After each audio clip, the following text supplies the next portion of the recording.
కేంద్ర బీజేపీ ప్రభుత్వం Visakha steel plant బలహీనం చేయడం, ఆర్సెలర్ మిట్టల్ని బలోపేతం చేయడం, ఎన్డీఏ మూడో ప్రభుత్వం వచ్చిన దగ్గర నుంచి ఈ చర్యల్లో ఉన్నారు.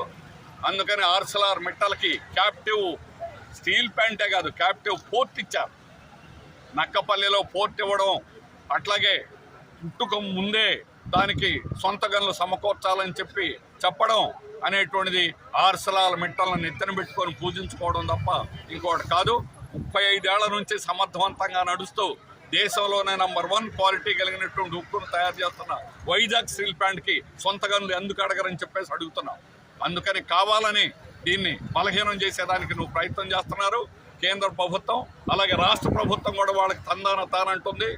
అధికారంలోకి వచ్చిన తర్వాత ఎన్డీఏ తనకున్నటువంటి అధికారాన్ని ఉపయోగించుకొని ఈరోజు కేంద్ర ప్రభుత్వాన్ని నిలయగలిగినటువంటి శక్తి ఒకే ఒక రాష్ట్రం ఆంధ్రప్రదేశ్కి ఇక్కడ ఉన్నటువంటి ప్రభుత్వానికి ఉన్నది. కానీ కావాలని చేయడం లేదు. వాళ్ళకి కావాల్సినటువంటి సొంత పనులు చక్కబెట్టుకుంటున్నారు తప్ప స్టీల్ ప్లాంట్ గురించి పట్టించుకునేటువంటి ప్రసక్తిలో లేదు. అందుకనే దాన్ని కాపాడుకోవడానికి ఎటువంటి ఉద్యమైనా చేయడానికి, అట్లాగే కార్మికుల జీతాలు హెచ్ఆర్ఏ సకాలంలో చెల్లించాలని, దీనికోసం అన్నింటికంటే కూడా కాంట్రాక్ట్ కార్మికులను ఒక్కరిని ఉద్యోగం నుంచి తొలగించినా కూడా సహించేటువంటి ప్రసక్తి లేదు. కాంట్రాక్ట్ కార్మికులందరినీ కూడా ఉద్యోగాల్లో చేర్చేదాకా పోట్లాడతాం. అటువంటి పోరాటం పెద్ద ఎత్తున జరగబోతా ఉంది. దానికి అందరూ కూడా సిద్ధం కావాలని, ఆ విధంగా కేంద్ర రాష్ట్ర ప్రభుత్వాల నాటకాన్ని కట్టిపెట్టండి, పోరాటాన్ని ఉధృతం చేస్తామని చెప్పి కేంద్ర రాష్ట్ర ప్రభుత్వాలను హెచ్చరిస్తారు.